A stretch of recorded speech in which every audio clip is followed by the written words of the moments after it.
Inside the locket were two faded photos. One, a young woman I didn't know, cold-eyed. The other, me, 16 years old, a photo I'd never seen. On the back, an inscription, "What is taken can be taken back." The whispers returned, clearer now, a woman's voice, repeating, "Mine, mine." A cold draft swept the room. I turned to the window. Pressed against the glass was an old woman's face, pale, wrinkled, eyes like empty pits. The face from the locket, aged by decades. My face. She smiled, cruel and knowing. The truth hit me. I was never meant to be Eleanor.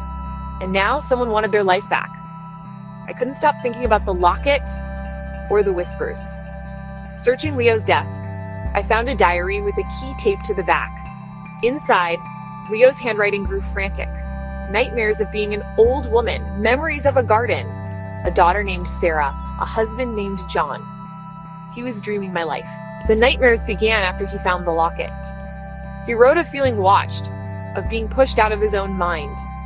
The last entry, "She's almost here." Horror dawned. This wasn't a random swap. Leo was being evicted. I was taking his place. Why? Who would do this?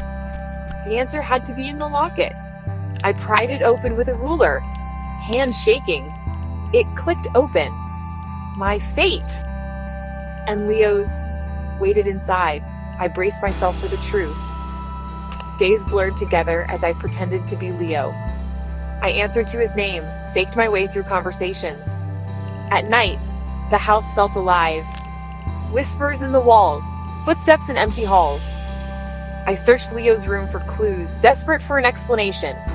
In the closet, I found a loose floorboard. Beneath it, a tarnished silver locket, cold and heavy in my hand. As I touched it, the whispers grew louder, swirling around me.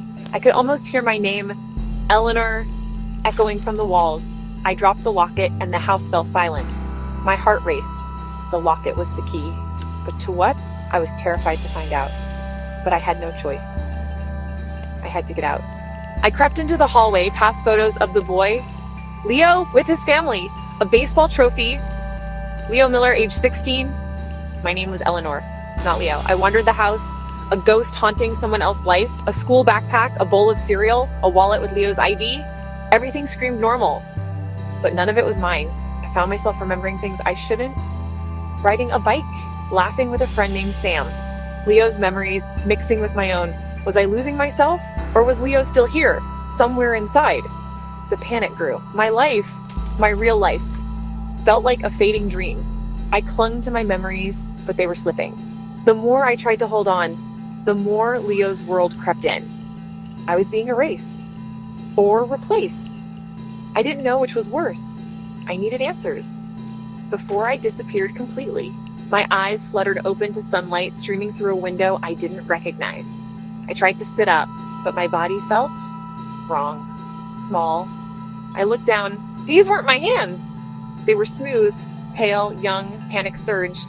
I was supposed to be 72. I stumbled to a mirror, dreading what I'd see. A teenage boy stared back. Messy brown hair, freckles wide, frightened eyes. My eyes, but not my face. I touched my cheek. The boy in the mirror did the same. This was me now, a boy I'd never met. My memories, my husband John, my daughter Sarah, my garden, were vivid. But the face in the mirror told a different story. I tried to scream, but only a gasp escaped. My heart pounded, trapped in a stranger's body. I remembered my life, but it felt like it was slipping away. The room, the posters, the desk. None of it was mine. I was lost in someone else's world, and I had no idea why.